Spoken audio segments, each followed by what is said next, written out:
हामी सरकारमा गएका थिएनौँ भने यो जेनजी मुभमेन्ट जस्तो यो आन्दोलन चाहिँ 82 को भदौमा आउँदैन थियो, यो अलि पहिल्यै हुन सक्थ्यो होला।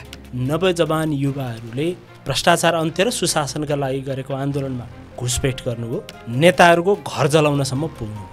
तपाईँहरूका जिल्लाका नेताका फोटा अहिले आइरहेछन्, कतिपय साथीहरू त हिरासतमै हुनुहुन्छ। एकपटक मात्रै समानुपातिक सांसद हुन पाउने भन्ने निर्णय गर्ने दल, यत्रो आन्दोलन भइसके पछाडि राष्ट्रिय स्वतन्त्र पार्टी मात्रै हो। 2 पटक मात्रै एउटा पदमा आसीन हुने भनेर निर्णय गर्ने दल राष्ट्रिय स्वतन्त्र पार्टी मात्रै हो।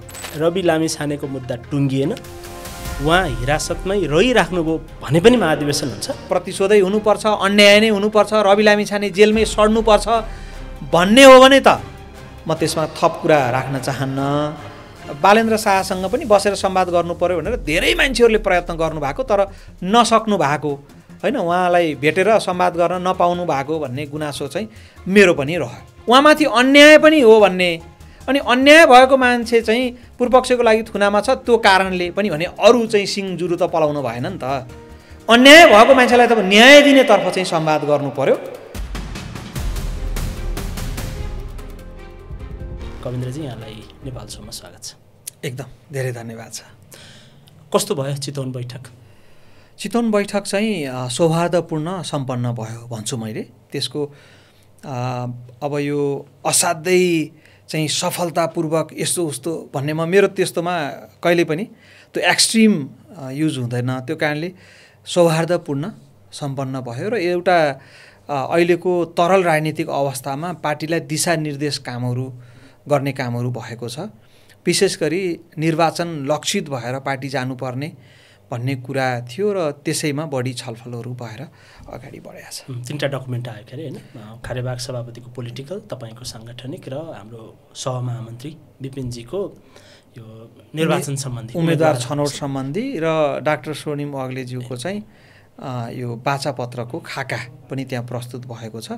त्यो खाका र बाचापत्र भएको कारणले थोरै रणनीतिक रूपमा त्यसलाई बाहिर सार्वजनिक गरेका छैन। ओके, केही नेताहरू चितवनमा देखिएन नि, नबोलाउनु भएको कि नजानु भएको कि? यो विस्तारित बैठकमा चाहिँ केन्द्रीय समितिको सबैजनालाई अनिवार्य उपस्थित हुनु सही भन्ने थियो। अब व्यक्तिगत रूपमा कहिलेकाहीँ कामहरू परेर, विशेष काम भनौँ न, जस्तै केही साथीहरू विदेशमै कार्यक्रममा हुनुहुन्थ्यो, त्यो चेन्ज गर्न नमिल्ने अवस्था थियो। केही साथीहरू स्वास्थ्यको कारणले भनेर जानकारी थियो। यस्तै केही बाहेक अरू धेरै साथीहरू आउनु भएको छ। अब त्यो केही साथीहरू चाहिँ विशेष कारणले नपुग्नु भएको बाहेक अरू सबै साथीहरू पुग्नु भएको छ। मैले यो चाहिँ किन सोधेँ भने तपाईँहरूको यो वैकल्पिक राजनीतिक शक्तिहरूलाई एक ठाउँ ल्याउनु भनेको कार्यदलको एकजना सदस्य गणेश कार्की हजुर देखिएन, अरू केही नेताहरू पनि देखिनु भएन। उहाँको चाहिँ केही सोसल मिडियामा स्ट्याटसहरू पनि आएको छ, पार्टी छोड्न लाग्यो भन्ने कुरा पनि आएको छ। तपाईँहरूको पार्टीमा बेला बेला यो मिडिया ट्रायल धेरै हुन्छ हाम्रो पार्टीमा भन्ने गुनासोहरू पनि आएको सन्दर्भमा उहाँको असन्तुष्टि हो कि उहाँ चाहिँ काम विशेषले यो उहाँ नजानु भएको चाहिँ काम विशेषले हो, त्यो कुरा भन्नुभएको थियो। एक चाहिँ, दोस्रो चाहिँ मिडिया ट्रायल चाहिँ राष्ट्रिय स्वतन्त्र पार्टीमा मात्रै होइन, सबै पार्टीमा हुन्छ। त्यो त अब सबैलाई थाहा छँदैछ। सबै पार्टी अथवा सबै ठाउँमा मिडिया ट्रायल, जुन कुरा चाहिँ मिडियाको दृष्टिकोणले अलिकति आकर्षण छ त्यहाँ मिडिया ट्रायलहरू हुन्छ नै हुन्छ। त्यो स्वाभाविकै प्रक्रिया हो, किनभने यो मिडिया ट्रायल चाहिँ तपाईँको उत्तर कोरियामा पनि हुन्छ अरे भन्ने सुनिन्छ होइन।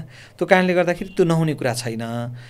रह्यो कुरो के भने त्यो कन्स्ट्रक्टिभ कुराको लागि ट्रायल भएको छ कि डिस्ट्रक्टिभ कुराको लागि ट्रायल भएको छ भन्ने चाहिँ हेर्नुपर्छ। कन्स्ट्रक्टिभको लागि ट्रायल भएको छ भने त त्यो त राम्रो हो होइन, त्यसले चाहिँ एउटा पोजिटिभ चाहिँ इनर्जी नै लिएर आउँछ। तर डिस्ट्रक्टिभको लागि भइराखेको छ भने राष्ट्र निर्माणको लागि होमिएका व्यक्तिहरू, दलहरू, समूहहरू लाई चाहिँ एउटा निरुत्साह हुन्छ।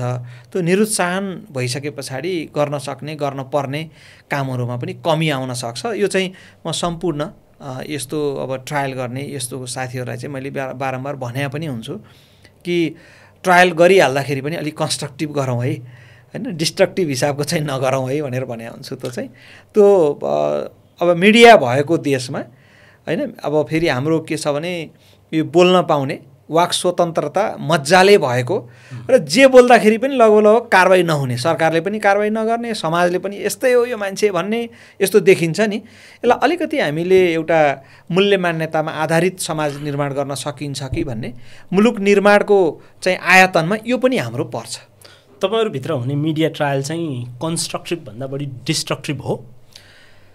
त्यसै त म भन्दिनँ, कति कन्स्ट्रक्टिभ पनि हुन्छ, कति चाहिँ डिस्ट्रक्टिभ पनि हुन्छ। डिस्ट्रक्टिभ इन द सेन्स अलिकति मनोबल गिराउने हैन, हामीले गर्नुपर्ने चिजहरू गर्न सक्दैनौँ कि भन्ने हिसाबको म्यासेजहरू दिने, त्यस्तो चाहिँ पनि हुन्छ।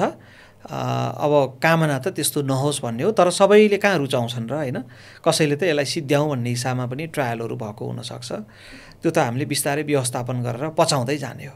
तपाईँहरूको पार्टीभित्र चाहिँ खास गरी जब लिडरसिपमाथि प्रश्न उठाउँछ नि कसैले, उनीहरूमाथि चाहिँ असाध्यै धेरै मिडिया ट्रायल हुन्छ भन्ने आरोप छ। मैले आरोप भन्छु है एकदम सुविचारित रूपमै, किनभने तपाईँहरूको पार्टीबाट राम्रै छवि बनाउनु भएको पूर्व सांसद हैन सुमनाजीले छाड्नुभयो। उहाँले पार्टी छोड्दाखेरि लगाएको एउटा आरोपमध्ये मिडिया ट्रायल पनि हो।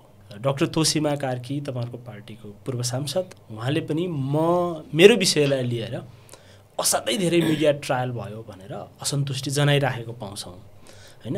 अहिले पछिल्ला यो केसमा भनेको पार्टी नेतृत्वमा का विषयमा प्रश्नै उठाउन नपाउने त होइन होला जस्तो लाग्छ तपाईँहरूको पार्टीमा। तर पार्टी नेतृत्व विरुद्ध जसले प्रश्न उठाउँछ, माथि भनौँ न, पार्टी नेतृत्वले यो गरेको भएन, यसो गर्नु पर्थ्यो भन्दाखेरि हुने मिडिया ट्रायललाई त डिस्ट्रक्टिभै भन्ने होला नि हैन। एउटा चाहिँ यो गजबको कुरा, मैले मिति त बिर्सेँ, सभापति रवि लामिछानेज्यूकै अध्यक्षतामा केन्द्रीय समितिको बैठक बस्दै गर्दाखेरि त्यतिखेर चाहिँ यो सभापतिज्यूले के राख्नु भएको थियो भने पार्टीमा के भएन र के गर्नुपर्छ, अहिलेसम्म के भएन हैन र के गर्नुपर्छ भन्ने हिसाबको चाहिँ दिनुहोस् र त्यो सबै सुधारेर जाउँ भन्नुभएको थियो।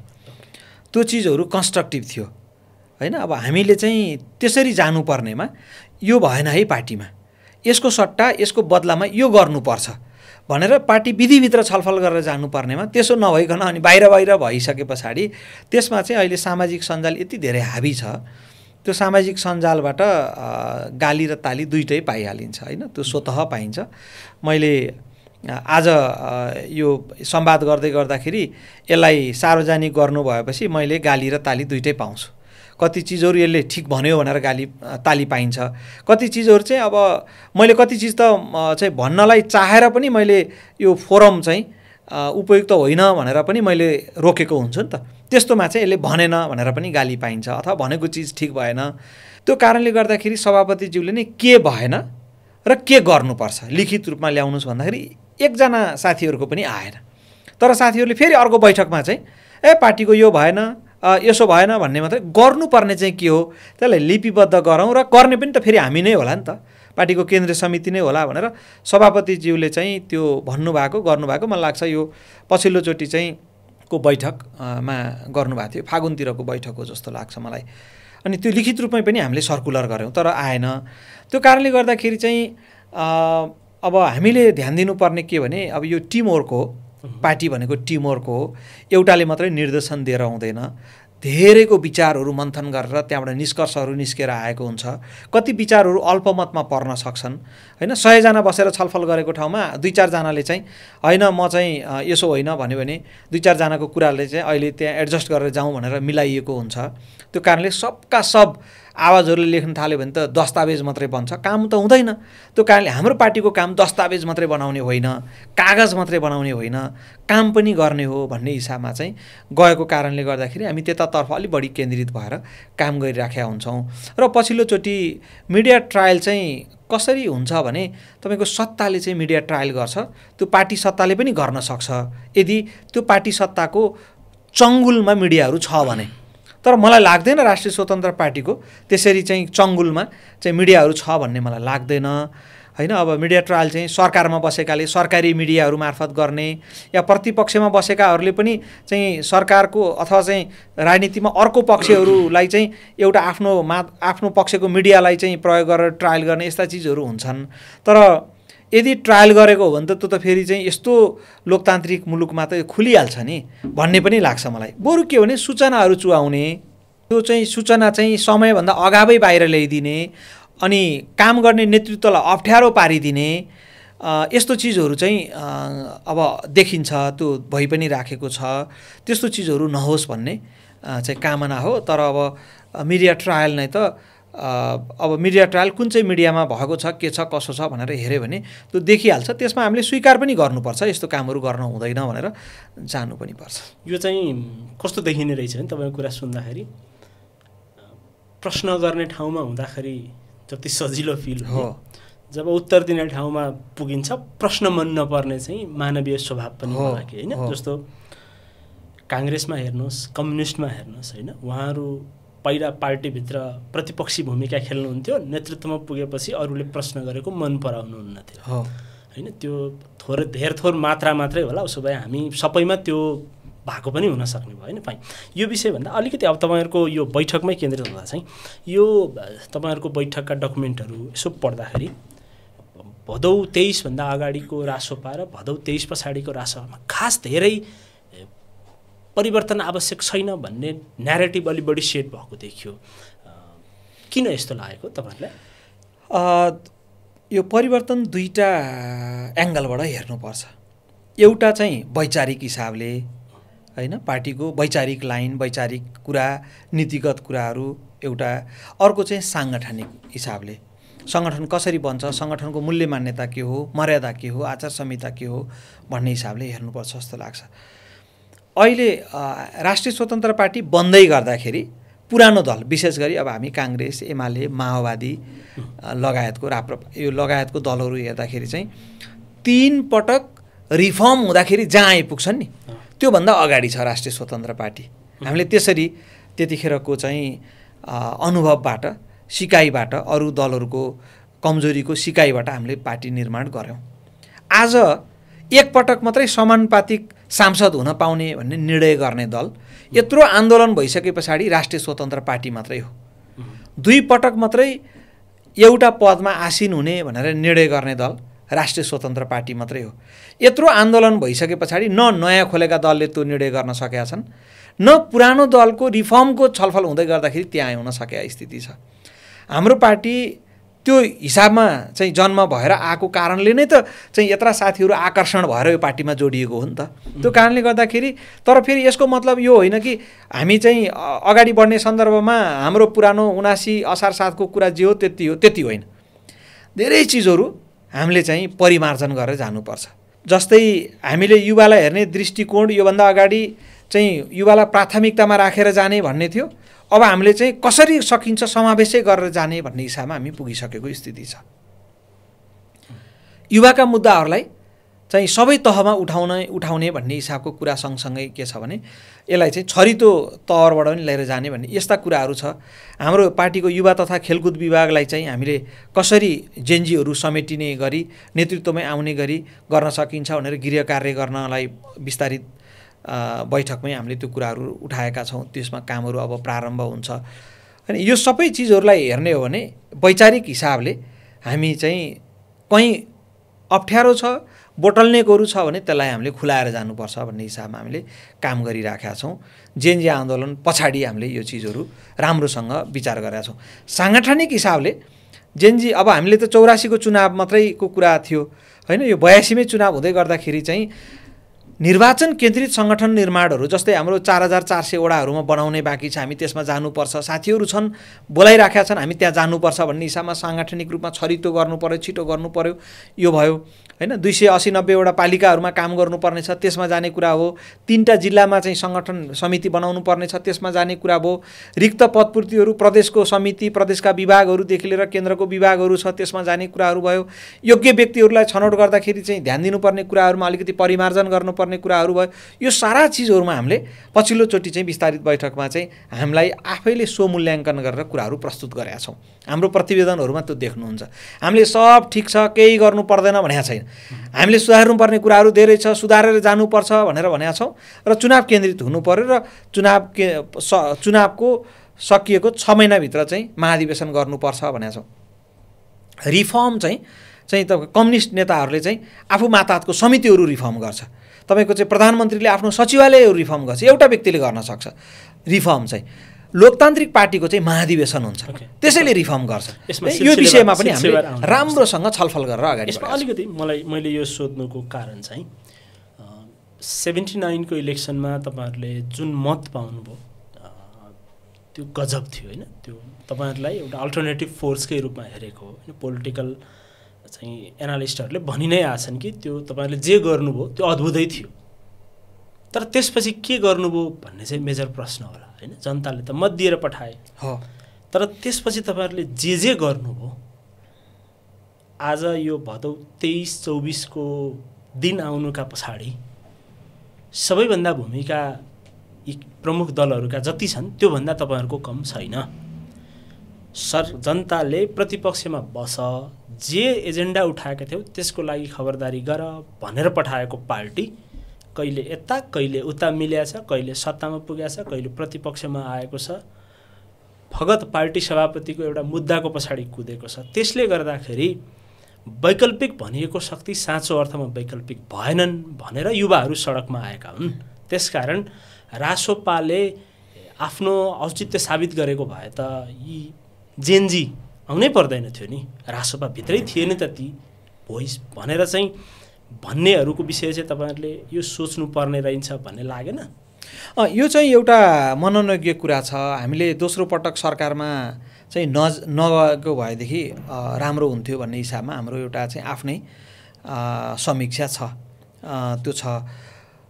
रह्यो कुरा के भने 79 को चुनाव पछाडि चोक चौतारादेखि सदनसम्म भ्रष्टाचार विरुद्धको आवाज बुलन्द गर्ने कुरा, सुशासनको पक्षमा जनताको आवाजहरू बुलन्द गर्ने कुरा, विकास निर्माणमा भएका ढिलासुस्तीमा दबाब दिने कुरा, सबैलाई जगाउने कुरा, प्रवासमा रहेका नेपालीहरूलाई स्वदेशमै फर्केर रोजगारी गर्न सक्ने एउटा मुलुक बनाउने आशा देखाउने कुरा, प्रवासबाटै मताधिकार दिनुपर्छ र उहीँबाट भोट हाल्न पाउनुपर्छ ताकि मुलुकको पुनर्संरचना, मुलुकको समुन्नति, मुलुकको सुशासन छिटो आउन सकोस् होइन। किनभने अहिलेको ल्याकतले नभ्याउँदाखेरि बाहिरबाट पनि चाहिँ त्यो देश बदल्नुपर्छ भन्ने जनसङ्ख्या त धेरै त बाहिरै छ नि त।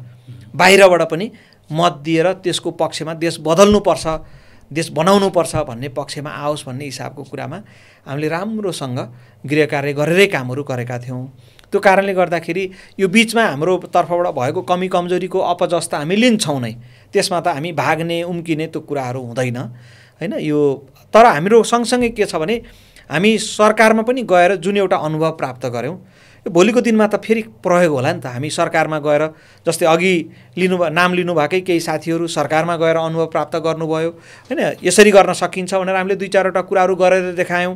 एउटा खेलाडीले होइन खेल कसरी खेल्ने भनेर किताबमा मजाले पढ्यो, खेल यसरी खेल्ने, उसरी खेल्ने, यसरी गर्ने भन्ने पढ्यो।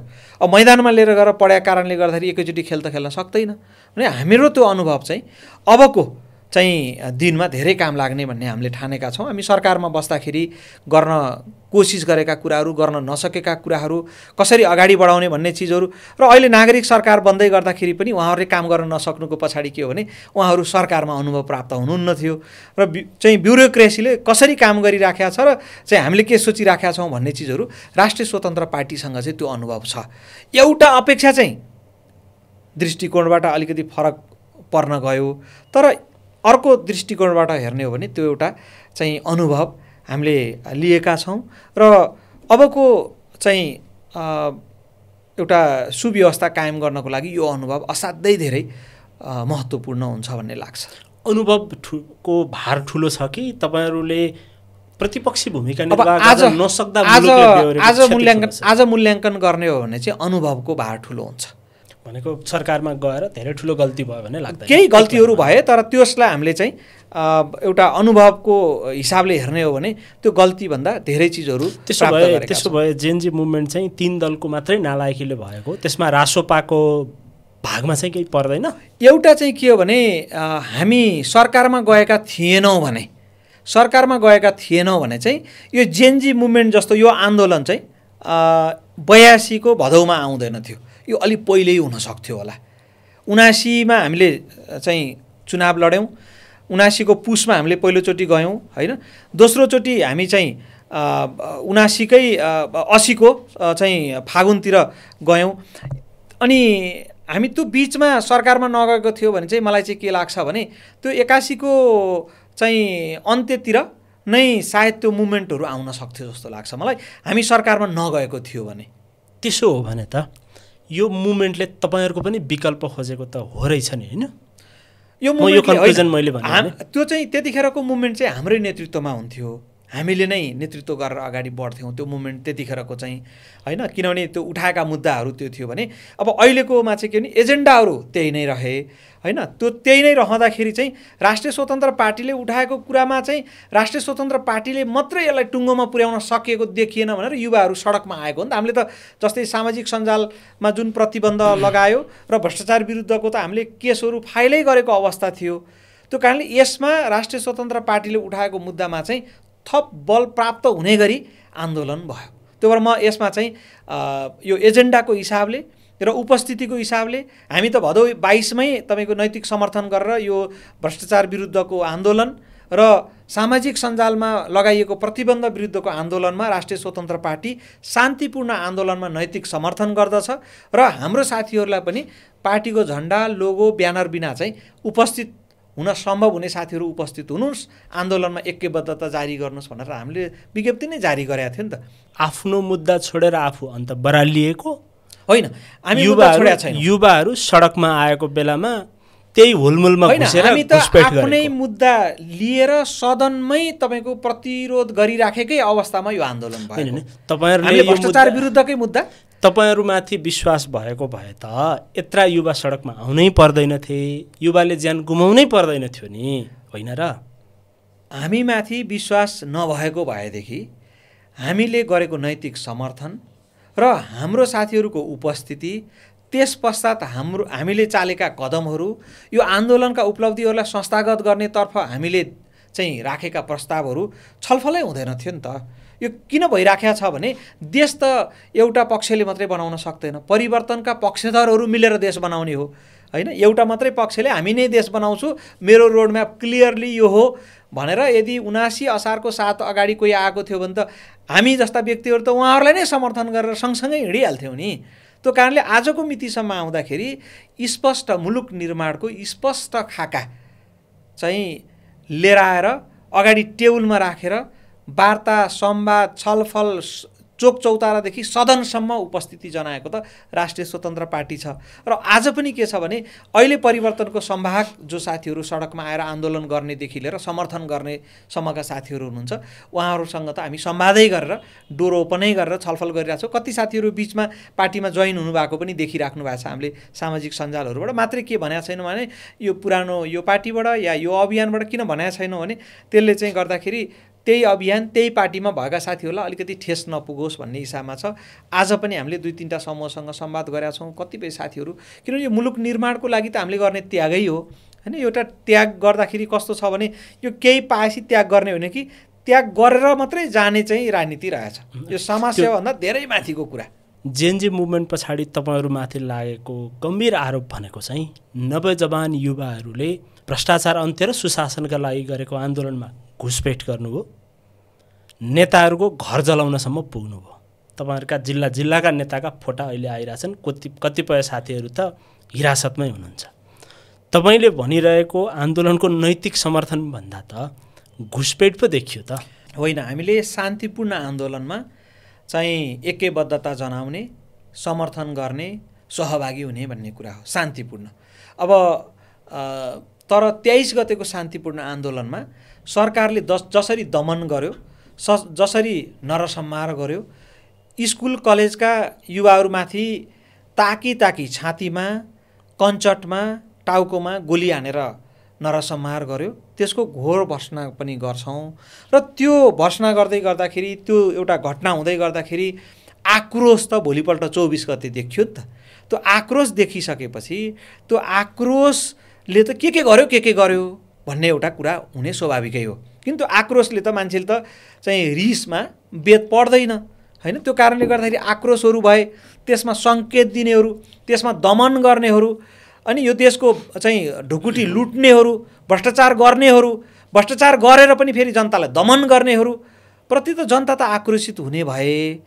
तर त्यो बिचमा कुनै साङ्गठनिक घुसपैठ भएको छ, कसैले योजनाबद्ध तपाईँको चाहिँ सार्वजनिक सम्पत्ति, व्यक्तिगत सम्पत्तिमाथि क्षति पुर्याउने गरी गरेको छ भने 23 गते पहिला छानबिन हुनु पर्यो। 24 गते कुनै चाहिँ त्यो 23 गतेको घटनाबाट चाहिँ पीडित पक्षहरू आक्रोशित हुने भनेको आम नागरिकहरू आक्रोशित भएर 24 गतेको कुरा हुनेमा यदि कसैले चाहिँ तपाईँको त्यो भित्र घुसपैठ गरेको छ भने त्यो त सरकारले छानबिन गर्नुपर्छ। तर सरकार त अब विडम्बना भनौँ, सरकार चाहिँ 23 गतेको छानबिन सबै छोडेर 24 गतेको छानबिनमा दौडेको जस्तो देखिन्छ। म सरकारलाई के अनुरोध गर्न चाहन्छु भने पहिला 23 गतेको छानबिन गर्नुहोस्, 23 गतेको छिनोफानो गर्नुहोस्। 23 गते चाहिँ ज्यान गुमाउने परिवारका सदस्यहरू, आफन्त, साथीभाइ, त्यो प्रत्यक्ष लाइभ देख्ने व्यक्तिहरू, उनीहरूको आक्रोश के हुन्छ, त्यो आक्रोशको कारणले गर्दाखेरि चाहिँ भएको घटनालाई फेरि छानबिनमा चाहिँ लिएर जाने अनि 23 गते चाहिँ बिर्सिने यो काम त गर्नु भएन। पहिला 23 छानबिन गर्न पर्यो। 23बाट सम्भाव्य आक्रोशबाट भोलिपल्ट भएका घटनाहरूलाई चाहिँ आन्दोलनकै पक्षमा लिनु पर्यो। तर त्यो बिचमा कुनै घुसपैठ छ भने, जस्तै शरीरमा ट्युमर हुन्छ नि, शरीरमा ट्युमर छ भने त्यसको अपरेसन गर्ने हो नि, त्यो घुसपैठको चाहिँ अपरेसन गर्ने हो। सरकार चाहिँ घुसपैठको पनि अपरेसन नगरिकन 23 गतेको घटनाबाट निस्केको आक्रोशको मात्रै चाहिँ बयान लिँदैछ। त्यो त राम्रो भएन। होइन, मैले भनेको 23 गते सरकारले बर्बर दमन गर्यो, त्यो एक खालको हत्या नै गर्यो आम युवाहरूको भन्नेमा दुई मत छैन त्यसमा। अनि त्यसबाट त आक्रोश निस्क्यो। त्यो आक्रोश निस्किनु पनि मान्छे त हस्पिटलमा थिए हैन, बिरामीहरू कुरेर बसेका थिए, कुरेर बसेका मान्छे हस्पिटलमै मृत्यु भयो। बिहान उज्यालो नहुँदै मृत्यु भयो मान्छेहरू त कैयन हैन।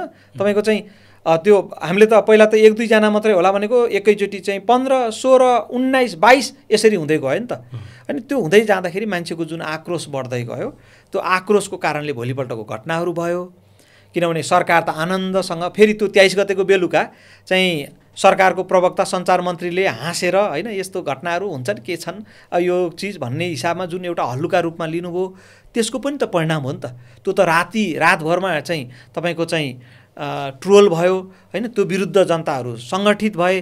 तर त्यो जनताको बिचमा घुसपैठहरू सङ्गठित रूपमा पैसा दिएर परिचालन गरेर कुनै ठाउँबाट उद्योगकै हिसाबमा चाहिँ भएको छ भने त्यो चाहिँ छानबिन हुनुपर्छ। अनि त्यही प्रश्न तपाईँहरूमाथि आइरहेछ कि घुसपैठ चाहिँ किन गरे? त्यो त छैन, हामी माथि छैन। किनभने राष्ट्रिय स्वतन्त्र पार्टी आजको मितिसम्म शान्तिपूर्ण लोकतान्त्रिक विधिबाट यो मुलुकमा परिवर्तन ल्याउन सम्भव छ भनेर उभिने र त्यो प्रमाणित गरेको एउटा पार्टी होइन। नेताको अरू कुनै पनि पार्टी अमुक नेताको अमुक जिल्लामा घरहरू जलाएको यही काठमाडौँका घटना यस्तो तपाईँहरूको त्यो पनि त मैले फेरि अघि भने कमिटीकै फेरि अघि भने मैले 23 गतेको घटनाबाट आफ्नो आँखा अगाडि भएको बर्बर दमन, क्रूर मानव हत्या, त्यसको पछाडि त मान्छे त तपाईँको आक्रोशित हुन्छ नि त हैन।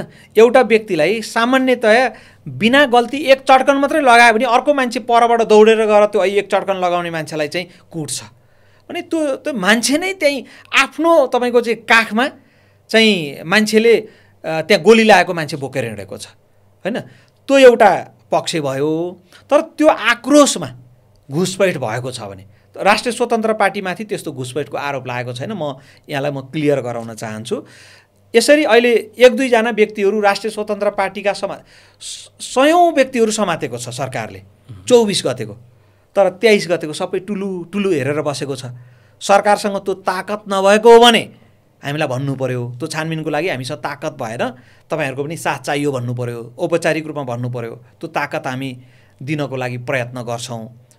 युवा साथीहरूले त्यो ताकत दिनुहुन्छ, मिडियाबाट त्यो ताकत पाउनुहुन्छ। तर छानबिन त गर्नु पर्यो। तपाईँहरूको घुसपैठ चाहिँ हाम्रो घुसपैठ छैन। त्यो 23 गतेको घटनाबाट उपार्जन भएको त्यहाँबाट निस्किएको चाहिँ आक्रोश चाहिँ 24 गते हो र त्यसमा भएको घुसपैठ चाहिँ फेरि म भन्दैछु हाम्रो घुसपैठ छैन त्यसमा घुसपैठ छ भन्ने कुरा चाहिँ इन्टेलिजेन्सले केही कुराहरू भनेको छ घुसपैठ छ भने घुसपैठको चाहिँ छानबिन गर्नु पर्यो 23 गतेको तपाईँको घटनाबाट चाहिँ निस्किएको आक्रोशको चाहिँ छानबिनै गर्नु पर्दैन आक्रोश त हो त त्यो त होइन त्यो कारणले कि त सरकारले आन्दोलनै होइन भन्नु पर्यो होइन केही आन्दोलन भएको थिएन चाहिँ तपाईँको तोडफोड मात्रै भएको हो आगजनी मात्रै भएको हो आन्दोलनै भएको थिएन भन्नु पर्यो त्यही आन्दोलनको बलमा गठन भएको सरकार नागरिक सरकारले यो कुरा बुझ्नु पर्यो 23 गतेको पहिला छानबिन गर्नु पर्यो अनि 24 गतेको त्यो आक्रोशबाट भएको घटना चाहिँ त्यो एउटा आन्दोलनकै पक्ष भइहाल्यो त्यो आन्दोलनभित्र घुसपैठ छ भने चाहिँ छान जस्तै तपाईँले चाहिँ 1000 को चाहिँ नोट लिनुभयो अनि ब्याङ्कबाट चाहिँ ब्याङ्कले छानबिन गर्दाखेरि एउटा नक्कली नोट निस्कियो भने तपाईँको इन्टेन्सन होइन त्यो 1000 को नोट चाहिँ कहाँबाट आयो भनेर खोज्दै जाने हो त्यो कहाँ उत्पादन भएको छ त्यसलाई छानबिन गरेर कारबाही गर्ने हो नि त त्यो चाहिँ 1000 को बिटा एउटा ब्याङ्कले थियो बोकेर हिँडेर अर्को ब्याङ्क जाँदाखेरि एउटा 1000 को नोट चाहिँ तपाईँको चाहिँ बिटामा नक्कली रहेछ भनेपछि त्यो बोक्ने मान्छे होइन त्यो घुसपैठ त्यो 1000 को नोट कसरी आयो भनेर छानबिन गर्नुपर्छ ओके यो चाहिँ भनेपछि सरकारको अहिलेको गतिविधिसँग राष्ट्रिय स्वतन्त्र पार्टी त्यति सन्तुष्ट देखिएन यो विषयमा चाहिँ 23 गतेको घटनाको छानबिन गर्नुपर्छ भन्ने हिसाबमा हाम्रो अडान कायमै छ ओके यो आन्दोलनको अर्को एउटा पाटो चाहिँ पार्टीभित्रको रिफर्महरू थियो होइन जस्तो नाम लिए पनि नलिए पनि केही मान्छेको चाहिँ वरिपरि घुमिरहेको राज्य सत्ता म्युजिकल चेयर चलिरहेको थियो त्यसले न डेलिभरी दिइरहेको थियो न सुशासन थियो त्यसकारण आन्दोलन भयो भन्ने एक खालको न्यारेटिभ बनेको छ होइन तपाईँहरूको पार्टीभित्र पनि पार्टी रिफर्म गर्ने कि नगर्ने भन्ने डिबेट आयो तर तपाईँले अघि सुरुमा भन्नुभयो रिफर्म भन्ने तर कस्तो रिफर्म नभन्ने एउटा प्रस्ताव आएन भन्नुभयो यो आन्दोलनले चाहिँ राष्ट्रिय स्वतन्त्र पार्टीभित्र रिफर्म चाहिन्छ भनेर देखेको होइन उसो भए राष्ट्रिय स्वतन्त्र पार्टी चाहिँ अहिलेको राजनीतिबाट सिकेर एउटा रिफर्म भएको पार्टी हो त्यो रिफर्म मेन्टालिटीमा रिफर्म डकुमेन्टेसनमा रिफर्म टिममा आएको पार्टी हो अब त्यसपछि रिफर्म भन्ने टर्मिनोलोजी त्यो भनेको पुनर्गठन अलिकति सजिलो फर्म भनेको गठन रिफर्म भनेको पुनर्गठन भनौँ न पुनर्गठन चाहिँ तपाईँको एउटा व्यक्ति अथवा 2-3 जना बसेर पुनर्गठन सम्भव हुँदैन यो भनेको महाधिवेशनमा हुन्छ भनेको हेरफेर हुने होइन तपाईँको चाहिँ सभापतिदेखि सदस्यसम्म हेरफेर हुनसक्छ त्यो हेरफेर गर्ने जिम्मेवारी हाम्रो विधानले महाधिवेशनलाई दिएको छ एउटा लोकतान्त्रिक पार्टीको एउटा कुनै व्यक्तिले ठ्याक्क म रिफर्म गर्छु भनेर त्यो हुँदैन कम्युनिस्ट पार्टीमा पनि नेपालमा त अब रिफर्म गर्न सक्ने अध्यक्षले गर्न सक्ने चिजहरू सकि नै सके कुनै कुनै देशमा कम्युनिस्ट पार्टीहरूको चाहिँ अध्यक्षले चाहिँ म आफ्नो टिम रिफर्म गर्छु भनेर त्यो गर्न सक्ने हामीले एउटा के राखेका छौँ भने प्रत्यक्ष निर्वाचित कार्यकारी हुँदाखेरि चाहिँ मन्त्रीमण्डल चाहिँ त्यो प्रत्यक्ष निर्वाचित कार्यकारीले फर्मेसन गर्न सक्ने भनेका छौँ त्यो मन्त्रीमण्डलले काम गर्न सकेन भने चाहिँ त्यो प्रत्यक्ष निर्वाचित भएको प्रधानमन्त्रीले चाहिँ त्यो मन्त्रीमण्डल चाहिँ रिफर्म गर्न सक्छ त्यो खाले चाहिँ सुप्रिम अथोरिटी चाहिँ पार्टीमा हुँदैन हामी चाहिँ एउटा बहुपदीय प्रणालीमा छौँ र यसको चाहिँ सबै साङ्गोपाङ्गो लाउने काम चाहिँ महाधिवेशनले गर्छ भन्ने चिज राम्रोसँग बुझाएर हामी विस्तारित बैठकबाट फर्किएका छौँ र निर्वाचन केन्द्रित सङ्गठनमा लाग्नुपर्छ भन्ने र निर्वाचन भएको 6 महिनाभित्र महाधिवेशन गर्नुपर्छ भन्ने स्पष्ट म्यान्डेट विस्तारित बैठकले लिएर फर्केका छौँ तथापि त्यसमा उठेका विभिन्न विचारहरू छन् हैन साथीहरूले राख्नुभएको प्रस्तावहरू थियो अलिक छिटो महाधिवेशन गरौँ अथवा रिफर्म गर्न सकिन्छ कि भन्ने कुराहरू थियो हामीले एउटा व्यक्तिमा टार्गेट गरेर या कहीँ टार्गेट गरेर गर्दाखेरि के हुन्छ भने त्यसको चाहिँ धेरै ठुलो इम्प्लिकेसनहरू हुन्छ हैन त्यसमा हामी जान सक्ने अवस्था हुँदैन केन्द्रीय समितिले रिक्त पदपूर्तिहरू गर्न सक्छ त्यसमा हामी केन्द्रीय समिति एक ढिक्का भयो भने रिक्त पदपूर्तिहरू हामी गरेर जान सक्छौँ पार्टीमा केही पदहरू रिक्त छन् केन्द्रीय समिति आफैमा चाहिँ पूर्ण छैन केन्द्रीय समितिले नै अहिले चाहिँ केन्द्रीय समिति नथपौँ तर अरू संरचनाहरू अगाडि बढाएर जाउँ थपेर पूर्ण गरेर जाउँ भनेको कारणले गर्दाखेरि अबको दिशा भनेकै रिक्त पदपूर्तिहरू गरेर जाने र निर्वाचन केन्द्रित सङ्गठन निर्माण गर्ने निर्वाचन भएको 6 महिनाभित्र पार्टी महाधिवेशन गर्ने भन्ने स्पष्ट दिशानिर्देश भएर चितवनबाट फर्केका छौँ। तपाईँहरूलाई यो महाधिवेशन गर्न चाहिँ रोक्या केले क्या? तपाईँहरूले चुनावले तेस्रो पटक मिति होइन, यो तेस्रो पटक होइन। एकचोटि हामीले चाहिँ वैशाखमा तोकेका थियौँ, सभापतिज्यूलाई पूर्वपक्षको लागि थुनामा लगिसके पछाडि त्योभन्दा अगाडि नै तपाईँहरूको महाधिवेशन गर्ने योजना थियो। त्योभन्दा अगाडि कुनै मिति तोकिएको थिएन। तर महाधिवेशन चाहिँ हाम्रो पार्टी स्थापना गर्दाखेरि चाहिँ 1 वर्षभित्र महाधिवेशन गर्न सकिन्छ कि भन्ने एउटा सैद्धान्तिक कुरा थियो। हामीले जलेश्वरमा गरेको बैठकबाट चाहिँ त्यहाँ पनि एउटा विस्तारित बैठक गरेका थियौँ। त्यो बैठकबाट हामीले चाहिँ यो चाहिँ हामीले पार्टी महाधिवेशन भनेको वडा अधिवेशन, पालिका अधिवेशन, जिल्ला अधिवेशन, प्रदेश अधिवेशन गरेर महाधिवेशन गर्ने कुरा हाम्रो सङ्गठनै पुरा नहुँदाखेरि चाहिँ यो चुनौती रहेछ भन्ने चिज त्यहाँबाट सिकाइ भयो। त्यस पछाडि हामीले यो गर्दै जानेर चाहिँ हामीले 82 वैशाखको चाहिँ एउटा लक्ष्य राखेका थियौँ।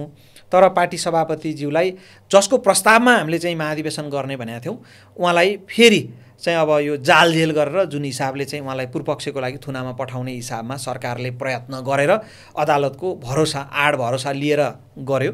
त्यस पछाडि हामीले महाधिवेशन त्यो मितिमा गर्न सक्ने अवस्था देखिएन। त्यस पछाडि एउटा मिति तयार गरेको थियो, दोस्रो मिति हो यो। र यो मितिमा चाहिँ सरकारले नै चुनाव घोषणा गरिसकेका कारणले यो त प्राविधिक भयो। यो चाहिँ पार्टीको कुरा भन्दा पनि प्राविधिक रूपमै चाहिँ सरकारले चुनाव घोषणा गरिसके पछाडि हामीले यसलाई सार्नुपर्ने एउटा बाध्यकारी अवस्था आएको कारणले गर्दाखेरि यो विस्तारित बैठकबाट त्यो निर्णय भएको हो। मैले त्यसलाई ठिक अर्को एङ्गलबाट भनौँ है, जस्तो तपाईँहरूको पार्टी सभापति 84 दिन जस्तो लाग्छ मलाई हिरासतबाट छुटे पछाडि हजुर अब महाधिवेशन गर्नेलाई छिट्टै गर्ने भन्ने मोमेन्ट क्रिएट भयो। हजुर उहाँले पनि बैठकै बोलाइसक्नु भएको थियो होइन, तपाईँहरूको डेट राख्ने गरे। तर उहाँ सडनली पूर्वपक्षका लागि थुनामा जानुभयो, जुन तपाईँहरूको अपेक्षाभन्दा फरक थियो। अब जसलाई सभापति चुन्नु पर्ने छ उहाँ नै हिरासत गएपछि महाधिवेशन गर्ने कि नगर्ने अनेक डिबेट भए। तपाईँहरूले महाधिवेशन फेरि फागुनमा सार्नुभयो। अब अहिले चुनाव अगाडि महाधिवेशन गरौँ, अर्ली महाधिवेशन गरौँ भनेर सम्भवतः तपाईँहरूको समूहमध्ये 7वटा समूहहरूले अर्ली महाधिवेशनको कुरा उठाएको थियो। भलै त्यो मेजोरिटी थियो थिएन मलाई थाहा छैन। तर अब अहिले हिरासतमा भएको सभापतिलाई फेरि सभापति चुन्न पनि नसक्ने, उहाँ बिना पार्टी अगाडि पनि नबढ्ने भए पछाडि तपाईँहरूलाई फेरि अर्को एउटा एक्सक्युज चाहियो, त्यो बन्यो इलेक्सन, होइन त? चुनाव चाहिँ हाम्रो एक्सक्युज होइन, चुनाव चाहिँ अहिलेको आवश्यकता हो। यदि चुनाव फागुनमा थिएन भने हाम्रो महाधिवेशन स्पष्ट फागुनमा हुन्थ्यो। यसमा त कुनै दुई मत छैन। यो त म क्लियर गर्न चाहन्छु। त्यो कारणले गर्दाखेरि अहिले जेएनजी आन्दोलन पछाडिको आवश्यकता के हो भन्दाखेरि यो सम्पूर्ण उपलब्धिहरूलाई संस्थागत गर्ने, प्रतिगमनलाई परास्त गर्ने लोकतान्त्रिक विधि भनेको चुनाव हो। र यो चुनाव नगइकन हुँदैन भनिसकेपछि यो त मुलुकको आवश्यकता भयो, एउटा पार्टीको आवश्यकता होइन। हैन, मुलुक भने त पार्टीभन्दा धेरै माथि हो। त्यो कारणले हामीले यो आवश्यकतामा सँगसँगै जानुपर्छ। र अहिले हेर्नुभयो भने चुनावको वातावरण बनाउने राजनीतिक दलको रूपमा राष्ट्रिय स्वतन्त्र पार्टी लगभग एक्लै नै अगाडि बढिरहेछ। चाहिँ केही साना पार्टीहरू पनि सँगसँगै चुनावमा जानुपर्छ भन्ने स्थिति छ। तर ठुला दलहरू त अब सकेसम्म एक्सक्युजेसहरू लिने आदि इत्यादि चुनावै नगराउने, चुनावमै चाहिँ अब शङ्का व्यक्त गर्ने के यस्तो कुराहरू छ। अहिले हामीले त समानुपातिक उम्मेदवारको लागि त उम्मेदवारी आह्वानै गरिसक्यौँ। भदौको 22बाट हाम्रो एपमा जानुभयो भने अहिले समानुपातिक उम्मेदवारी चाहिँ दिन सकिन्छ, आवेदन दिन सकिन्छ समानुपातिक उम्मेदवारको लागि चाहिँ।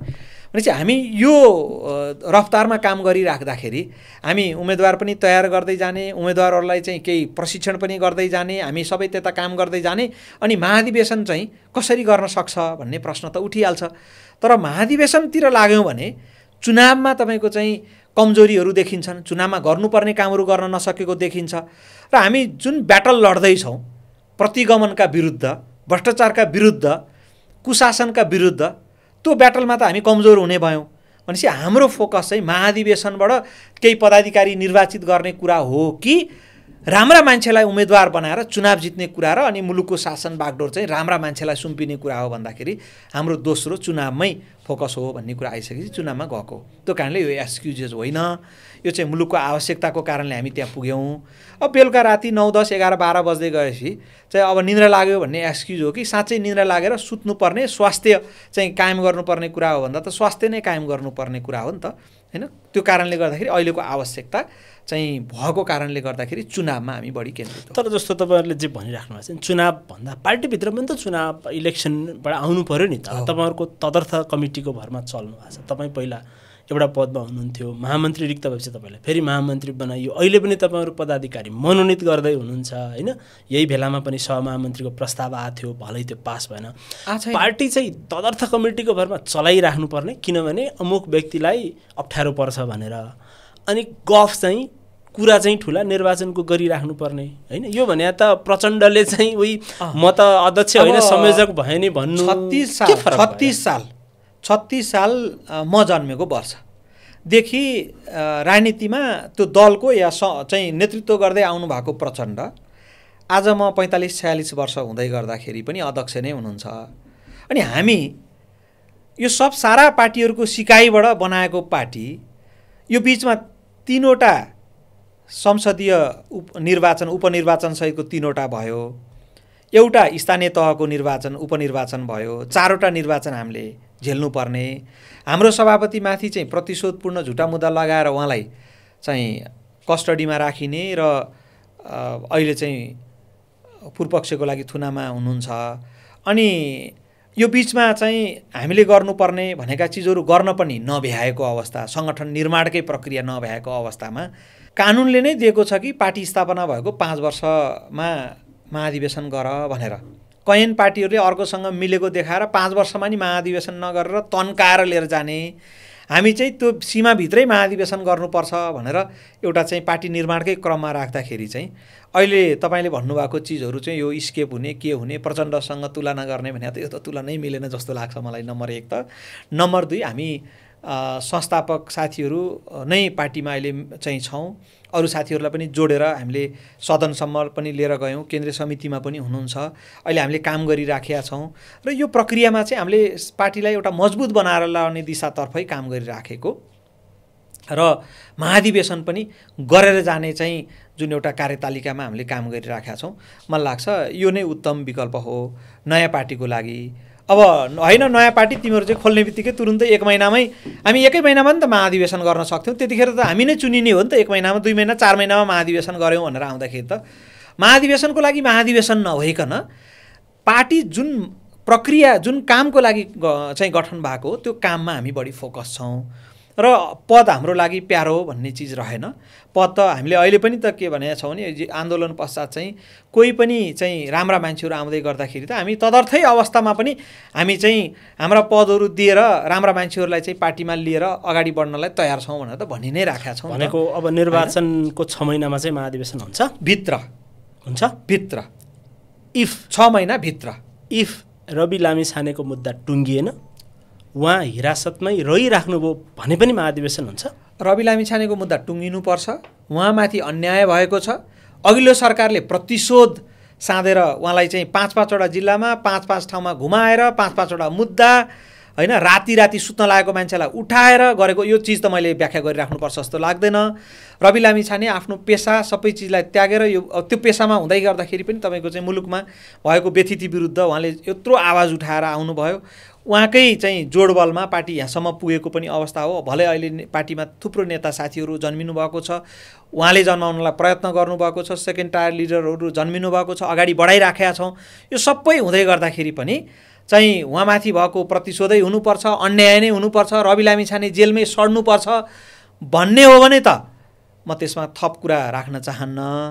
तर नभन्ने हो भने त रवि लामिछाने निस्किनुहुन्छ, उहाँलाई न्याय हुन्छ, उहाँ बाहिर आएर चाहिँ यो मुलुकको समृद्धिको लागि सुशासनको लागि उहाँले नेतृत्व लिएर अगाडि बढ्नुहुन्छ भन्ने म एउटा स्वर्णिम सपना म देख्दछु। हैन, तपाईँको सपनालाई मेरो भन्नु केही छैन। मैले भनेको चाहिँ तपाईँहरूले भएन भने पनि तपाईँहरूले भने जस्तो भयो गजब, त्यो भएन भने पनि महाधिवेशन हुन्छ र यो चिजहरू चिरेर पार्टी अगाडि बढ्छ। यो मुभमेन्ट पछाडि एउटा तपाईँहरूले थालेको डिबेट चाहिँ अल्टरनेटिभ फोर्सहरू एक ठाउँमा आउनुपर्छ भनेर डिबेट थाल्नु भएको थियो। पर्सनल्ली रवि लामिछानेजीसँग मेरो लिनुदिनु केही पनि छैन होइन। मलाई पर्सनल्ली भेटेको छैन, मैले पब्लिकली मलाई रासोपाको नेता त्योभन्दा अगाडि एउटा सञ्चारकर्मीको रूपमा चिनेको। तर यो वैकल्पिक शक्तिहरू एक ठाउँ ल्याउने विषय पनि कहीँ न कहीँ उहाँको पोजिसनसँग गएर जोडिएर नटुङ्गिएको जस्तो देखिन्छ बाहिरबाट हेर्दाखेरि। जस्तै होइन, यो सभापति पद कसैलाई दिनुपर्ने, यो विषयमा तपाईँहरूले गर्न खोजेको र हुन नसकेको के हो खासमा अलिकति प्रश्न पार्नु। हामीले गर्न खोजेको चाहिँ परिवर्तनको पक्षधरहरू अथवा वैकल्पिकहरू अथवा यो मुलुक समृद्ध सुशासनयुक्त लोकतान्त्रिक र लोक कल्याणकारी हुनुपर्छ भन्ने पक्षहरू, भ्रष्टाचार व्यथिति अन्याय खारेज गर्नुपर्छ भन्ने पक्षहरू एक ठाउँमा उभिन सक्यो भने भ्रष्टाचार व्यथिति यो सबै सारा चाहिँ एउटा कुशासनको चाहिँ पक्षधरहरूलाई चाहिँ हामीले परास्त गर्नुपर्छ भनेर उठ्ने तत्त्वहरू एक ठाउँमा आउनुपर्छ भन्ने कुरा हो। र त्यसको लागि हामीले गरेको सम्वादै प्रयत्न रह्यो। अब त्यसमा हामीले कोसिस गरेको चाहिँ अबको निर्वाचनमा सबै मिलेर यिनीहरूलाई परास्त गर्नुपर्छ, विशेष गरी भ्रष्टाचार परास्त गर्नुपर्छ, कुशासन परास्त गर्नुपर्छ, अन्याय परास्त गर्नुपर्छ भनेर हामीले भन्यौँ। अब अहिले हुन नसकेको चाहिँ के भने होइन अब हामी नै दल खोलेरको ठुलो हुन्छौँ कि त भने सबैलाई प्रधानमन्त्री हुनु एकैचोटि यो चुनावले त सबैलाई त प्रधानमन्त्री बनाउँदैन नि त। अब अहिले चाहिँ अलिअलि त्यस्तो देखिन्छ, सबैलाई प्रधानमन्त्री हुने एउटा भोग जागेको होइन, सबैलाई चाहिँ तपाईँको ठुलो दल बनाउने भोग जागेको। हामीले चाहिँ एउटा अलिकति कन्भिन्स गर्नलाई अझै बाँकी रहेको पाटो चाहिँ यो राजनीति चुनौतीपूर्ण छ र त्यहाँसम्म पुग्नको लागि हामीले थुप्रै हन्डर ठक्करहरू खानुपर्छ भनेर हामीले भनेका छौँ। अब अस्ति दल खोल्ने भन्ने आइसके पछाडि चाहिँ कुलमान घिसिङज्यूमाथि पनि चाहिँ भ्रष्टाचारको के केसहरू चाहिँ बाहिर आए होइन। अब यो दल नखोल्दासम्म चाहिँ अब चुपो लाएर बसेका हुन्छन्, तर ठ्याक्क दल खोल्ने भनिसके पछाडि चाहिँ भएका केसहरू लाउन मिल्नेसम्मका मुद्दाहरू लगाउने गरी तयारीहरू भएको जस्तो देखिन्छ। त्यो कारणले हामी सबैजना मिलेर जानुपर्छ भन्ने चाहिँ हाम्रो प्रयत्न हो। र अघि रवि लामिछानेकै कारणले भनेर भन्नुभयो, अब राष्ट्रिय स्वतन्त्र पार्टीको अहिले बनेको सङ्गठन होइन, हाम्रो चाहिँ 74 जिल्लाको सङ्गठन, 7 प्रदेशको सङ्गठन, 464 वटा पालिकामा बनेको सङ्गठन, करिब चाहिँ 2200-2300 वडामा बनेको सङ्गठन, हरेक वडामा चाहिँ कहीँ न कहीँ केही न केही सदस्यहरू भएको सङ्गठनले त्यसै यो सङ्गठन बनेको छैन। त्यो कारणले गर्दाखेरि चाहिँ यसको पनि मर्यादा राखेर हामी छलफलहरू गर्नुपर्छ भन्ने हिसाबमा चाहिँ हाम्रो कुरा थियो। त्यो कुरा चाहिँ हाम्रो कायमै पनि छ, तर हामी के भन्छौँ भने हामी एक भएर जानुपर्छ, अन्यथा प्रतिगमनको शिर उठ्न सक्छ। प्रतिगमन भ्रष्टाचार व्यथिति कुरीति अन्यायको शिर चाहिँ उठ्न दिन हुँदैन भन्ने कुरामा चाहिँ त्यसमा चाहिँ जस्तो तपाईँहरूले दुईवटा कार्यदल बनाउनु भयो होइन, एउटा तपाईँहरूको केन्द्रीय सदस्य पुकार बमजीकोमा संवादको लागि बनायो, त्यस पछाडि पार्टी उपसभापतिको पनि बनाउनु भयो, उपसभापति सिरिज अफ मिटिङ भयो होइन। त्यसमा उपसभापतिज्यूकोमा चाहिँ हामीले एउटा उच्च राजनीतिक संवाद चाहिँ बनायौँ। हजुर, तर कसैसँग पनि तपाईँहरूले अलि देखिने गरी संवाद त टुङ्ग्याउन सक्नु भएन। हामीले यस्तो छ, संवादहरू धेरै गऱ्यौँ, तर अब हामीले चाहिँ संवादहरू गऱ्यौँ भन्ने मात्रै कुरा मिडियामा ल्याउन चाहेनौँ। हामीले चाहिँ संवाद टुङ्गिएको कुरा भएको कुरा ल्याउन चाह्यौँ। त्यसमा केही कुराहरू अब टुङ्गिने प्रक्रियामा पनि छन् होइन। आन्दोलनको पक्षधरहरू त चाहिँ सरकारले नै बोलाएको बैठकमा पनि चाहिँ 15-18वटा चाहिँ समूहबाट व्यक्तिहरू जानुभएको छ होइन। अब अहिले नागरिक सरकारमा संलग्न हुनुभएकै व्यक्तिहरूसँग पनि हामीले छलफलहरू गरेका थियौँ होइन। स्वतन्त्र उम्मेदवारी दिनुभएका चुनाव जित्नुभएका जनप्रतिनिधिहरूसँग पनि चाहिँ उहाँहरूसँगै या प्रतिनिधिसँग छलफलहरू निरन्तर कति ठाउँमा कायमै पनि छ होइन। अहिले दल खोलिसक्नुभएका व्यक्तिहरूसँग पनि हामीले छलफलहरू कायमै राखिराखेका छौँ। तर यो कस्तो हुँदो रहेछ भने मान्छेको एउटा गुण हुन्छ होइन। अब मेरो आफ्नो पनि त कुरा छ नि त भन्ने हिसाबको त्यो सबैलाई समेटेर गर्न सकेको भए त चाहिँ कुनै पनि देशमा एउटा व्यक्तिले सबैलाई समेटेर एउटा मात्रै दल छ अरे भन्ने त सुनिएको छैन। हामीले सबैलाई समेटिँदैछ, एउटा मात्रै दल भइहाल्यो होइन। बहुलवादी लोकतान्त्रिक त चाहिँ एउटा पद्धतिमा विश्वास गर्ने पार्टीले त्यो सक्दा पनि सक्दैन, चाहँदा पनि चाहँदैन, प्रतिपक्ष पनि सँगसँगै हुनुपर्छ।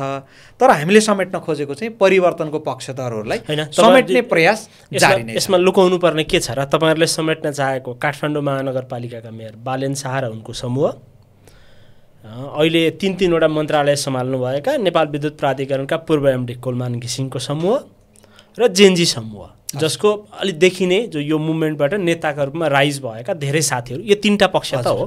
किनभने हर्क साम्पाङ तपाईँहरूसँग धेरै पहिले अलग संवादबाटै नरहेर पार्टी खोलिसक्नु भएको छ। गोपी हमाल यो प्रोसेसमा त्यति देखिनु भएको छैन, मेरो सद्भाव छ भन्ने उहाँको सुनिन्छ होइन। भनेपछि यो 3टा पक्षसँग मध्ये बालेनले त यदि तपाईँहरूकै केन्द्रीय सदस्य वार्ता टोलीको सदस्यको स्टेटमेन्ट मान्ने हो भने म पार्टी अध्यक्ष पनि हुन्न, मलाई प्रधानमन्त्री पनि बन्नु छैन र तर वैकल्पिक शक्तिहरू एक ठाउँ आउनुपर्छ, मेरो यति हो शर्त, त्यसमा म समर्थन गर्छु भन्नुभएको थियो। त्यसमा त हामी पनि समर्थन गर्छौँ। वैकल्पिक शक्तिहरू एक ठाउँमा आउनुपर्छ र यो परिवर्तनको चाहिँ जग दह्रो बनाउनुपर्छ, परिवर्तनलाई चाहिँ संस्थागत गर्नुपर्छ भन्नेमा त हामी पनि एक ठाउँमै छौँ।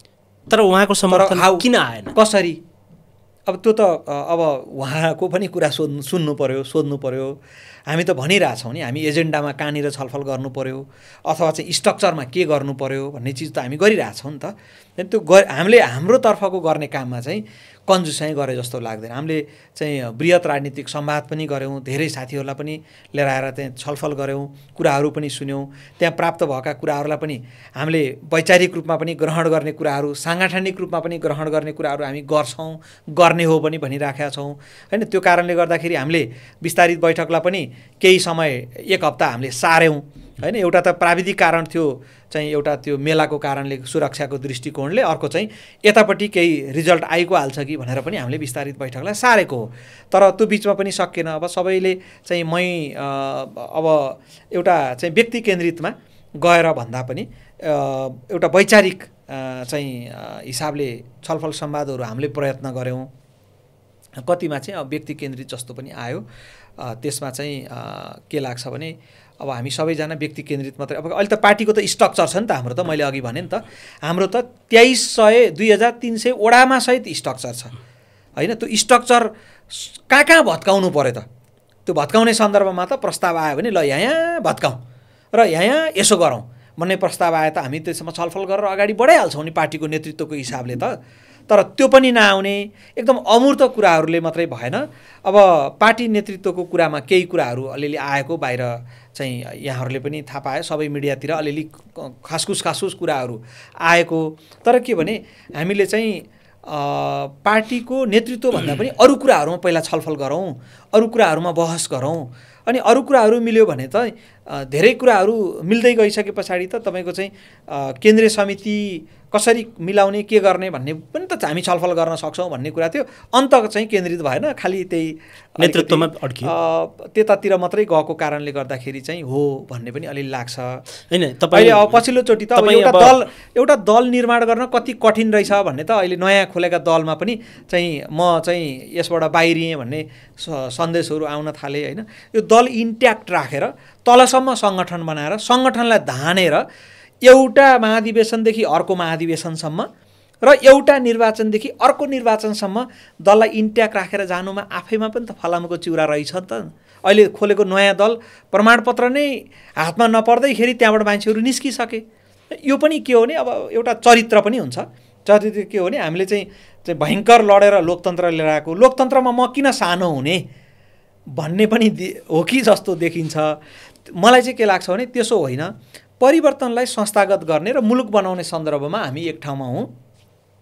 अलिकति चाहिँ ठुलो सानो हुँदै गर्दाखेरि खासै फरक परिहाल्दैन है। मुलुक बन्यो भने हामी सबैले जस पाउँछौँ र हाम्रो पुस्ताले मुलुक बनाएको हो भन्ने चिज चाहिँ पछिल्लो पुस्ताले पनि त हामीलाई धन्यवाद दिन्छ नि त। हामी त चाहिँ आभार व्यक्त हुने र आभार खाने पुस्तामा पर्छौँ भन्ने चाहिँ हाम्रो कुरा। हुन त तपाईँ अब त्यति छुचो नबोल्नेमा पर्नुहुन्छ होइन। तर मैले यसमा अलिकति क्लियरिटी चाहेको चाहिँ बालेनजीको कुनै प्रस्ताव थियो या थिएन, एक। अर्को चाहिँ कुलमानजीसँग के कुरामा नमिलेको अथवा उहाँको प्रस्ताव के थियो, उहाँलाई काउन्टर प्रस्ताव तपाईँहरूको के थियो? किनभने भेलामा त छलफल गर्नुभयो। यो चाहिँ दुईवटा चिज म राख्न चाहन्छु। एउटा चाहिँ अब यो छलफलहरू भएका चिजहरू बाहिर नल्याउने भन्ने सहमति पनि हुन्छ, त्यसलाई त मान्नै पर्यो होइन। अब आज कुलमान घिसिङकै समर्थनमा दल खुलिसक्यो भनेर मैले त्यस्तो क्षुद्र कुराहरू गर्न मिल्दैन। हाम्रो एउटा अन्डरस्ट्यान्डिङ पनि हुन्छ, छलफल भएको चिजहरू यसैमा सीमित राखौँ भन्ने हिसाबमा। यो मिडिया ट्रायल गर्ने अथवा यो भन्ने कसैलाई चाहिँ एउटा आरोप लगाउने त्यस्तोमा जान पनि हुँदैन र त्यो तहको कुरा भएको पनि छैन होइन। सौहार्दपूर्ण कुराहरू भएको छ, नम्बर 1। नम्बर 2, अब बालेन्द्र शाहज्यूको प्रतिनिधिहरूसँग केही संवादहरू भएको थियो। यो सबै एक ठाउँमा बसेर जान पाए हुन्थ्यो भन्ने हिसाबको आशय हो। हामीले चाहिँ अब मेयर बालेन्द्र शाहसँग पनि यदि त्यसो हो भने बसेरै संवाद गरौँ त यो कसरी सम्भव छ त होइन। किनभने एउटा इन्जिनियरले देश यसरी बन्छ भनेर भन्दै गर्दाखेरि त्यसको ड्रइङ पनि हेर्नलाई चाहना हुन्छ नि त।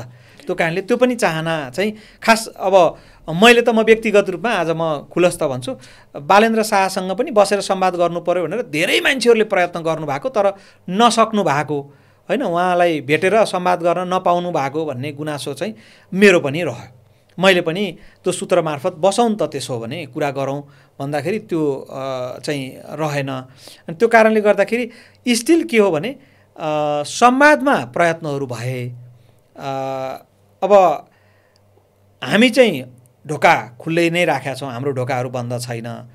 यो ढोका चाहिँ चुनावको अघिल्लो दिनतिरसम्म पनि खुल्ला हुन्छ, किनभने हरेक क्षणको चाहिँ त्यसको मूल्यहरू हुन्छन् होइन। कुन मूल्यमा के हुने भन्ने हुन्छ, त्यसमा चाहिँ हामी खुल्ला छौँ। कुलमानजीको हकमा पनि खुल्ला हुनुहुन्छ होइन? खुल्ला छौँ हामी। के छ भने परिवर्तनको पक्षधरहरूसँग सँगै अगाडि जाने र यो मुलुक चाहिँ एउटा समृद्ध बनाउने शर्तमा, यो मुलुक समृद्ध बनाउने शर्तमा हाम्रो ढोकाहरू खुल्ला छन्। कि रवि लामिछानेजीलाई सभापति राखिराख्ने शर्तमा मात्रै तपाईँहरूको ढोका खुल्ला भएपछि धेरै चिज बिग्रिएको? अनि म तपाईँको मिडियामा यहाँ बोल्न आउँदै गर्दाखेरि त तपाईँले सोधेको मैले जवाफ दिने शर्तमै आउने हो नि त। शर्त त तपाईँको चाहिँ राष्ट्रिय स्वतन्त्र पार्टीको डोमेनमा आउँदाखेरि त राष्ट्रिय स्वतन्त्र पार्टी होला, घन्टी चुनाव चिन्ह होला, त्यसमा चाहिँ बनेको केन्द्रीय समिति होला, प्रदेश समिति होला, जिल्ला समिति होला, पालिका समिति होला, निर्वाचन क्षेत्र समिति होला, वडा समिति होला। त्यसमा यहाँ हो भन्ने हिसाबको चाहिँ तलदेखि माथिसम्म आयो भने त्यसैमा संवाद गरौँला नि, त्यो पनि समस्या भएन। र अर्को चाहिँ के भने रवि लामिछानेमाथि तपाईँको चाहिँ प्रतिशोधपूर्ण अन्यायपूर्ण जुन मुद्दा लागिराखेको छ, कि त उहाँले गल्ती कमजोरी गरेर चाहिँ अदालतले चाहिँ फैसला गरेर उहाँ दोषी हो भन्ने करार भइसकेको हो भने चाहिँ फरक पाटो हो, उहाँमाथि अन्याय पनि हो भन्ने, अनि अन्याय भएको मान्छे चाहिँ पूर्वपक्षको लागि थुनामा छ त्यो कारणले पनि भने अरू चाहिँ सिङ जुरु त पलाउनु भएन नि त। अन्याय भएको मान्छेलाई त न्याय दिनेतर्फ चाहिँ संवाद गर्नु पर्यो र न्याय दिनेतर्फ चाहिँ संवाद हुन्छ भने त हामी त त्यो त छलफल गरिहाल्छौँ। त्यही अनुसार डबल पाइलटको कन्सेप्ट ल्याएको काम गरेन? होइन, डबल पाइलटको त कन्सेप्ट त छलफलमा केही पनि आएको छैन। तर तपाईँहरूको बाहिर आएको चाहिँ सुरुमा रवि लामिछानेजी अभिभावकीय भूमिकामा, संरक्षक भूमिकामा राखेर कुलमानजी अध्यक्ष हुने एउटा प्रस्ताव बाहिर आयो। दोस्रो प्रस्ताव के आयो भने कुलमानजी र रविजी दुईटै कार्यकारी संयोजक हुने, महाधिवेशन पछाडि एक पद एक व्यक्ति एक पदमा जाने दोस्रो। तेस्रो चाहिँ कुलमानजी, रविजी, बालेनजी तिनैजना आलो पालो प्रधानमन्त्री हुने भनेर तीनटा प्रस्ताव त पब्लिकली आयो नि, होइन र? त्यो चाहिँ मिडिया ट्रायल होला, त्यो औपचारिक प्रस्ताव होइन। मिडिया ट्रायल चाहिँ हुनसक्छ होइन। अब यो बोलेका चिजहरूलाई चाहिँ काटकुट गरेर ल्याउने के गर्ने यस्तो चिजहरू चाहिँ हुनसक्छ, औपचारिक प्रस्ताव होइन। औपचारिक रूपमा चाहिँ हामी सँगै जाने सन्दर्भमा भएका छलफलहरू। र अर्को के छ भने यो अहिले आन्दोलनमा त धेरै पक्षहरू भएको कारणले गर्दाखेरि यो धेरै पक्षहरूलाई मिलाउनको लागि पनि उहाँहरूको पनि चुनौती हो कि जस्तो लाग्छ मलाई। विशेष गरी अब अहिले देखिन्छ नि त होइन, अब दल दर्ता भएर प्रमाणपत्रै लिन नपाउँदैखेरि नै सदस्यहरू चाहिँ म यहाँ होइन है भनेर आयो नि, जो यो चिजहरू चुनौती चाहिँ राजनीतिमा छ भन्ने चिज यसको प्रमाण हो नि त यो त। त्यो कारणले गर्दाखेरि अझै पनि के हो नि, मैले फेरि भने संवादको ढोकाहरू खुल्ला छन्। यो मुलुकलाई समृद्ध बनाउने शर्तको लागि हामी धेरै चिजहरू त्यागेर अगाडि बढ्न तयार छौँ। तर उहाँहरू चाहिँ त्यो समृद्ध बनाउने भन्दा पार्टी कब्जा गर्ने नियतले आउन खोज्नुभयो, त्यसकारण हामी प्रतिवादमा उत्र्यौँ भन्न खोज्या हो? होइन, त्यसो चाहिँ होइन। एउटा चाहिँ के भने अब यो तपाईँले यो शब्द निकालिहाल्नुभयो होइन, त्यो सुन्दैमा पनि असाध्यै चाहिँ नमिठो शब्द छ नि त होइन। एउटा सङ्घर्षपूर्ण पार्टी निर्माण गर्नको लागि, यहाँसम्म लिएर आउनको लागि, यसरी पार्टी इन्ट्याक्ट राखेर एउटा चाहिँ ल्याउनको लागि सानो मेहनतले हुँदैन, सानो नेतृत्वले हुँदैन, सानो छातीले हुँदैन। एउटा चाहिँ यो कम्पनी खोले जस्तो होइन भनेर साथीहरूले भन्नुहुन्छ नि होइन। परिवर्तनको एउटा छलाङ मार्न सक्ने गरी एउटा दल स्थापित भएर आएको छ रवि लामिछानेको नेतृत्वमा, र अनि रवि लामिछानेले नै त्याग गर्ने भन्ने प्रस्तावै अथवा चाहिँ त्यो कब्जा गर्ने भन्ने शब्द त्यो त भए जस्तो मलाई लाग्दैन। त्यो कारणले त्योभन्दा तलै नै केही कुराहरू अब आफै विचार गरेर अनि भयो कि भन्ने जस्तो लाग्छ। तर मैले लिएको यो शब्द त तपाईँहरूको पार्टी उपसभापतिको डकुमेन्टको शब्द हो नि, कब्जा गर्ने नियतको प्रतिवाद गर्छ होइन। कब्जा गर्ने अर्को चाहिँ तपाईँको अर्को उपसभापतिले पब्लिकली बोल्नु भएको छ कि हामी पार्टी सभापति आयात गर्दैनौँ। यो दुईटा स्टेटमेन्टले त तपाईँ अनि यो एकदम मृदुभाषी हुनुहुन्छ। यो पार्टी खोल्दैखेरि नै, यो पार्टी खोल्दैखेरि, कुनै पनि पार्टी खोल्दैखेरि नै तपाईँको सभापति बाहिरबाट फ्याट्ट लिएर आइहाल्ने भन्ने त्यस्तो कल्पना कहीँ पनि हुँदैन। धेरै पार्टीहरूमा त के पनि हुन्छ भने पहिला केन्द्रीय समितिमा बसेर त्यहाँ एक कार्यकाल खारिएको मान्छे नेतृत्वमा भयो भने अनि बल्ल पार्टी पनि बुझेको हुन्छ, पार्टीको चाहिँ त्यसको स्पिरिट भावना अनुसार चाहिँ अगाडि बढाउन सक्छ भन्ने हुन्छ। अब हामी कहाँ त्यो छैन। तथापि के चाहिँ राम्रो होइन भने अब भ्याट्टै आएर कोही मान्छे भ्याट्टै चाहिँ तपाईँको नेतृत्वमा बस्ने अनि आफ्नो हिसाबले डडाङडुडुङ गर्ने हुनसक्छ भन्ने हिसाबको कुरादेखि लिएर पार्टी कसैले कब्जा गर्ने भन्ने त कहीँ पनि कुरा भएन होइन। अब घर भाडामा बस्नेले घर कब्जा गरेको भन्ने सुन्दाखेरि कता कता त्यस्तो हुन्छ। त्यो पार्टी अथवा यो संयन्त्र अथवा हाम्रो मुभमेन्ट चाहिँ मिलाएरै लाने हो। परिवर्तनको पक्षधरहरू एक ठाउँमा बसेर अगाडि बढाउने हो समृद्ध नेपालको लागि।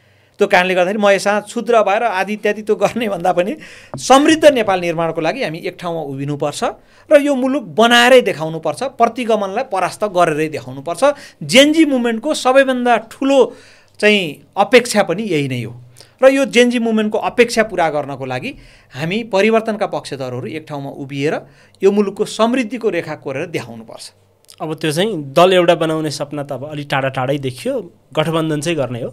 परिवर्तनको पक्षधरहरू भन्ने बित्तिकै यो दल मात्रै हुँदैन, व्यक्तिहरू पनि हुन्छन्, समूहहरू पनि हुन्छन् होइन, राजनीतिक शक्तिहरू पनि हुन्छन्, दलहरू पनि हुन्छन्। यो सबैको कुरा छ, यो दलको मात्रै कुरा छैन होइन। दलको मात्रै घिसाघिचीले त यो दल पैदा हुन्छ। त्यो भएर यो परिवर्तनको पक्षधरहरूलाई, दल नखोलेका चाहिँ समूहहरूलाई पनि साथमा लानुपर्छ भन्ने कुरामा हामी स्पष्ट छौँ।